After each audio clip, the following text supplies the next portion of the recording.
Good evening. In the back row, can you hear me okay? Wow, great turnout tonight. Welcome, everyone. It's great to be here. My name is John Brodigan. I'm a Falmouth resident, and I'm a member of the League of Women Voters of the Portland area. Tonight's program is a collaborative effort brought to you by three nonpartisan organizations, one of which is our host, Ocean View at Falmouth. And I'd like to thank Marcia Emerson and Amy Cunningham for the organizational help and setup. So thank you.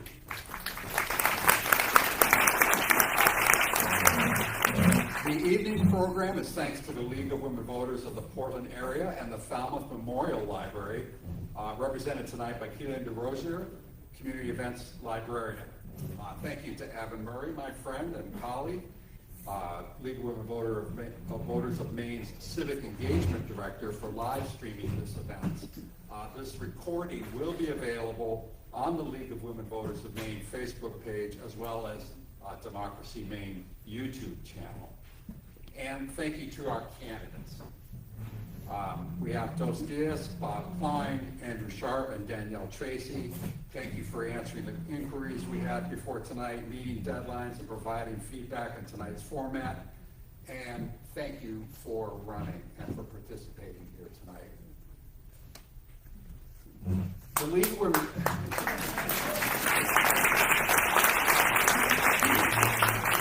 The League of Women Voters of Maine and the League of Women Voters of the United States are both over 100 years old. We are a nonpartisan political organization that neither supports nor opposes any candidate or political party. Our main goals are to educate and inform voters, to protect voters and the voting systems we use, to fight big money in politics, and to foster civil discourse. We take positions only on issues that we study in depth and come to consensus on. Yes, that's still a thing, working to reach consensus. In the fall and before most major elections, our statewide voter guide will be available to provide nonpartisan information about candidates, citizen initiatives, and bond questions. By the way, let me take a moment to note that the bathrooms are out the door, and there are tables out there with information provided by the candidates, including their contact information to follow up after tonight. So the flow of the evening will be like this. First, you will hear from Falmouth Town Councilor Alyssa Morton, who will explain the roles and responsibilities of a town council member. Then the four candidates will give brief 3-minute introductory statements to the entire gathering. And then we will divide up into 4 facilitated groups around this room. The candidates you'll stay in your groups, and the candidates will each rotate among the groups. Each candidate will have about 12 minutes with each group, and members of each group will have a chance to question and voice concerns to the candidates, who will then respond within that small group. After 12 minutes, the candidates will switch tables. You'll stay where you are, and we'll repeat the process for another 12 minutes with the next group. You will all remain seated, and we will provide a 2-minute notice before the candidates are asked to switch groups. So with those ground rules, I'm now honored to introduce Falmouth Town Councilor Alyssa Morton.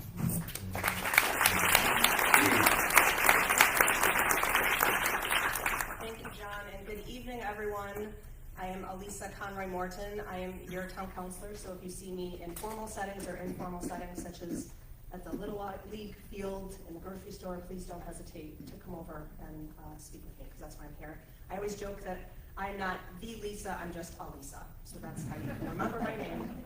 But I'm honored to be here this evening, and I want to thank the League of Women Voters for extending an invitation for me to establish the rules and responsibilities as serving as town councilor. I also wanted to point out that we also have another town councilor in the room. Councilor Hawk is here, so you want to say hello? Thank you for being here. You'll see on the screen some of the formalities of being a town councilor and things that I wanted to kind of highlight around setting policy, adopting ordinances that guide the long-term direction of the town, approve and oversee the municipal budget, appoint members to town committees that reflect diverse perspectives and expertise, engage with residents, and also make sure that we're collaborating with town staff and regional partners and state partners to make sure that we are representing the interests for the town. While these are the formal duties and responsibilities of the town council, I also wanted to take a moment, as I jotted down, a few other attributes that I think are really important of what makes an effective town councilor. While the formal duties are clear, the most effective counselors bring more than just policy knowledge. They bring personal qualities that shape a healthy governing board. These include collaboration, a willingness to work across differences and build consensus, authenticity and integrity, operating with transparency, and doing what's right, even when it's not easy. An open-mindedness, being receptive to new ideas, listening to all sides, and adapting when needed. Genuine community engagement, valuing resident input and making decisions that reflect the needs and aspirations of the full community. And respect and civility, engaging with colleagues, staff, and the public with professionalism and care, even in moments of disagreement. So while some of those qualities are not necessarily captured up on the screen and are not necessarily reflected in the Town of Falmouth's page where it gives you an overview of the responsibilities of town council, I think in today's day, those qualities are even more important. I think tonight is an amazing opportunity, and I'm thrilled to see a packed room here of engaged Falmouth residents who are taking advantage of this opportunity to meet the 4 very brave candidates who have voluntarily put themselves out to the community saying that they want to become even more engaged with all of you.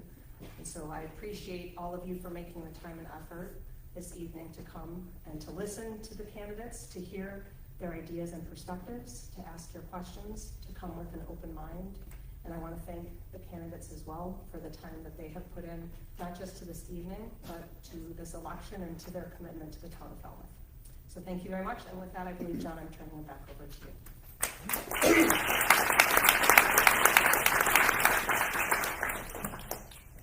Thank you, Lisa.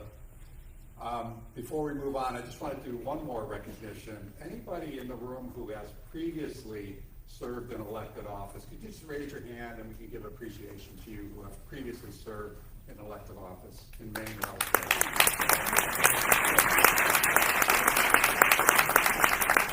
And I want to call out one person in particular. Here tonight is our former Congressman Tom Allen. And Tom represented Maine in Congress for 12 years, but that's not his greatest claim to fame. His greatest claim to fame is that he's the son of Suki Allen, who was president of both the Portland and the State League of Women Voters 55 years ago. Welcome to Tom and Diana. Now we will hear from each candidate with very brief introductory comments. We have to keep this to 3 minutes each in order to get to the heart of the program. We will go in alphabetical order by last name. The first town council candidate to introduce themselves will be Drosa Diaz.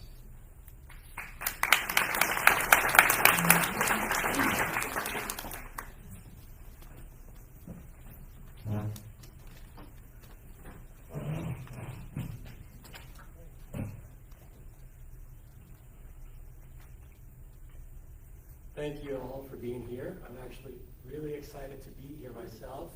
The only thing that really bumps me out is that I don't think I'll be able to talk to you, each one, individually, and I hope that in the future I do. There's a lot of faces here that I've never seen before, and I hope that changes. My name is Diaz de Drosa.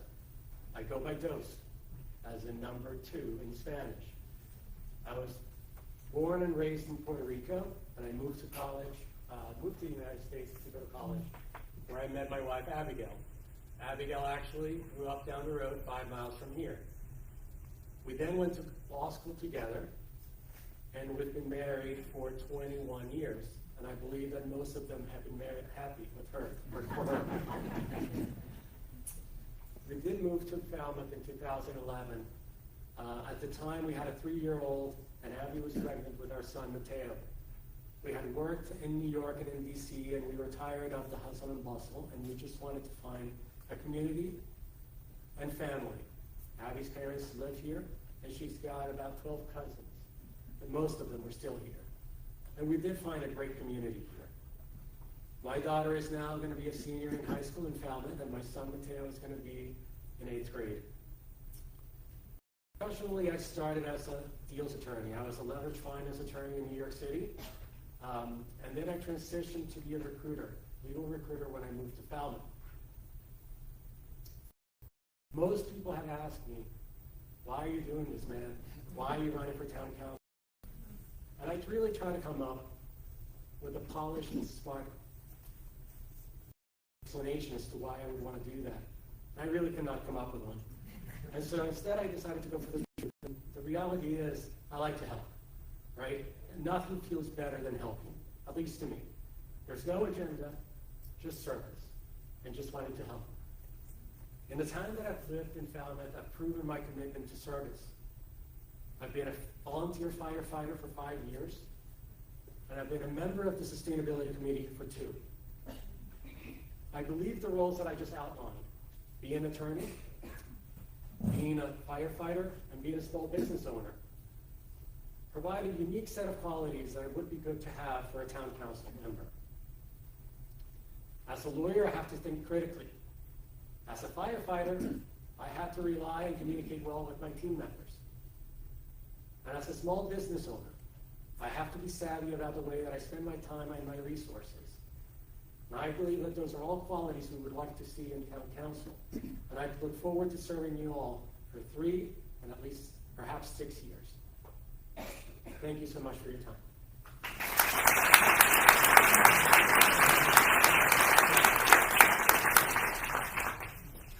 And now we will hear from Bob Klein.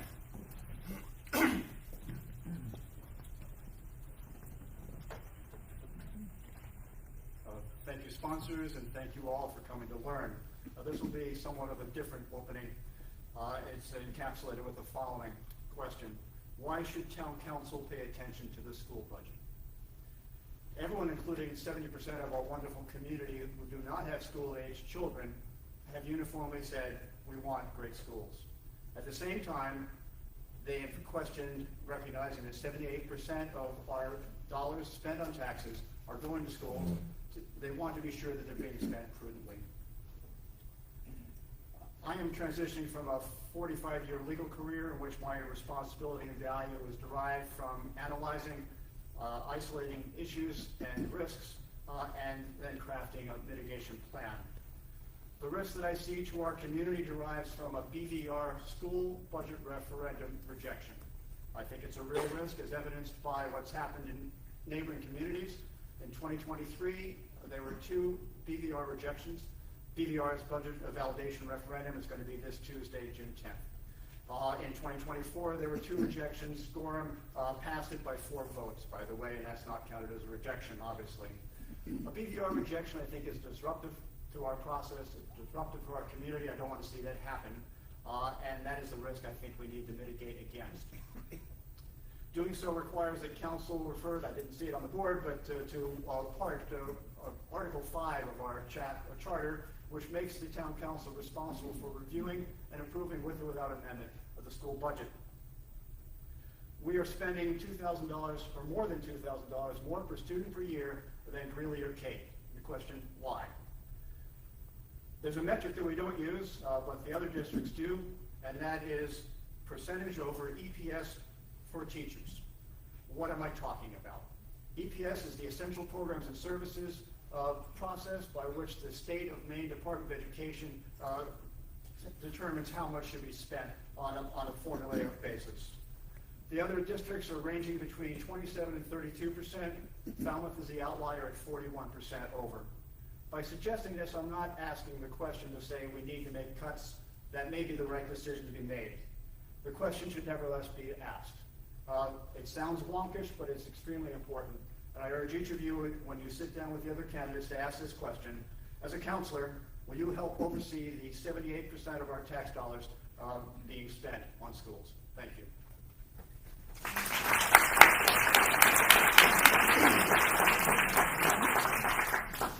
And next we have Andrew Sharp.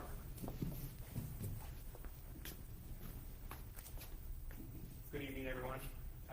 My name is Andrew Sharp. I'd like to thank all of you, first of all, for taking the time to be here.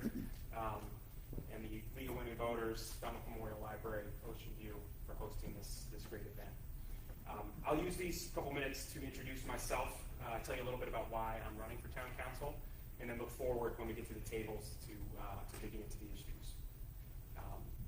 So I'll start by saying that I am from Way. I grew up in Washington, D.C., spent my summers on Cliff Island out in Casco Bay, and it was that connection that ultimately led my wife and I to move back to Maine full time. We moved to Falmouth in 2015. We have 2 young children. My son is a 6th grader at North Yarmouth Academy. My daughter is a 1st grader at Falmouth Elementary. I'm running for town council for 2 reasons. The first is that in these increasingly tumultuous times, it felt more important than ever to me to engage locally in my town and in the community. And second is because I believe Falmouth has some really important decisions to make as we think about how we want to manage growth in our town. And I felt that I could be helpful to that process as we make those decisions. In terms of my professional background, I've had a pretty varied career. I spent the first 5 years after college working for an NGO supporting HIV/AIDS programs in East Africa. I went from there to business school in New York City, where I specialized in finance and operations. Spent several years working for a large Japanese manufacturing company. And then when we got to Maine, I was at Unum for 12 years before leaving recently to join the small business that my wife founded in downtown Portland. And as I think about that experience and how it would inform my time on the council, I point to 2 things. I think first, having someone with a strong business background on the council would complement the skill sets and experience that we have there already. And second, as I think about that diverse set of jobs, the one common thread throughout was that I always had to partner and collaborate in order to be effective. And over the years, was able to do that with people from vastly different backgrounds, very different points of view, and frankly, different priorities.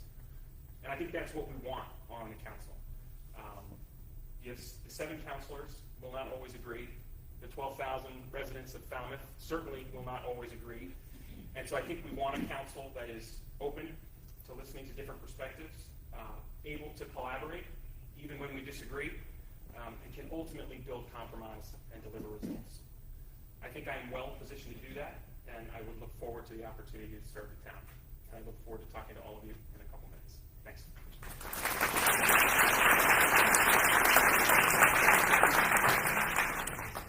And now we'll hear from Danielle Tracy. Hi, I'm Danielle Tracy. I want to say thank you to Peg and the League of Women Voters, Kline, the Falmouth Memorial Library, Ocean View, and everybody that showed up tonight. I've lived in Falmouth for 31 years. I'm an engineer by trade. I worked in the power and paper industry, and I'm married with 3 grown children. And they all grew up here in Falmouth, went to Falmouth schools, and we had lots of opportunities to engage in the Falmouth schools and volunteer and be a part with other parents and community members and coaches. And it was just a fabulous time with the kids in the school. So much so that I chose to run for school board and was on the school board with Superintendent Bruno for a number of years. I was the chair of the school board for my final 3 years, and I worked through many years of our school-wide budget conversations, and with the town council, and obviously with all of the school board and Superintendent Bruno, and many personnel contracts I was a part of. So I loved my years on the school board. I loved the Falmouth schools. I'm so proud of our schools and our student successes that we have here in Falmouth.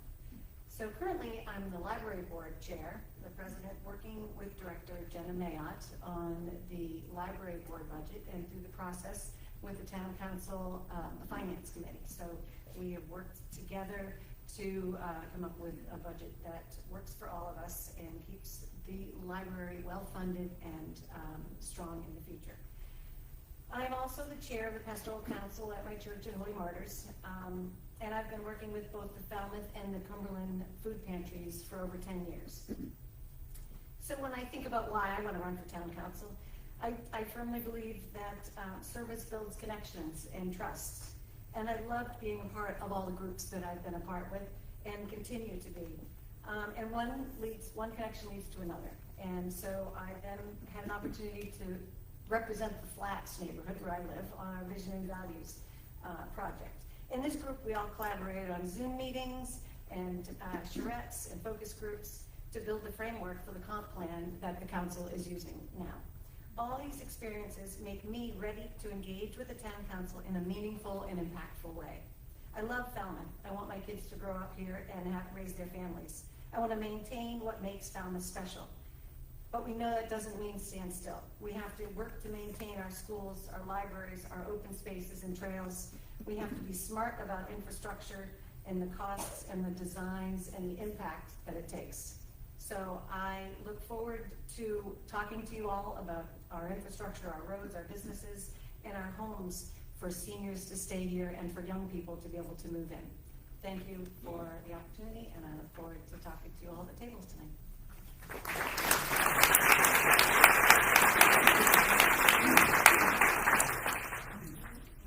So we're about to break up into our breakout groups. Let me just suggest a couple of standards or guiding principles for the conversation. Civility is always important, and I know that's not going to be an issue here tonight, but let's be mindful. This is a time for listening as well as speaking. Please try to keep sidebar conversations to a minimum so everybody can hear within your group. And please, one question per person, and when you do ask your question, please speak up so everybody in your group can hear you. And please try to be concise and try to ask a question, and if you have a story to tell, maybe save that for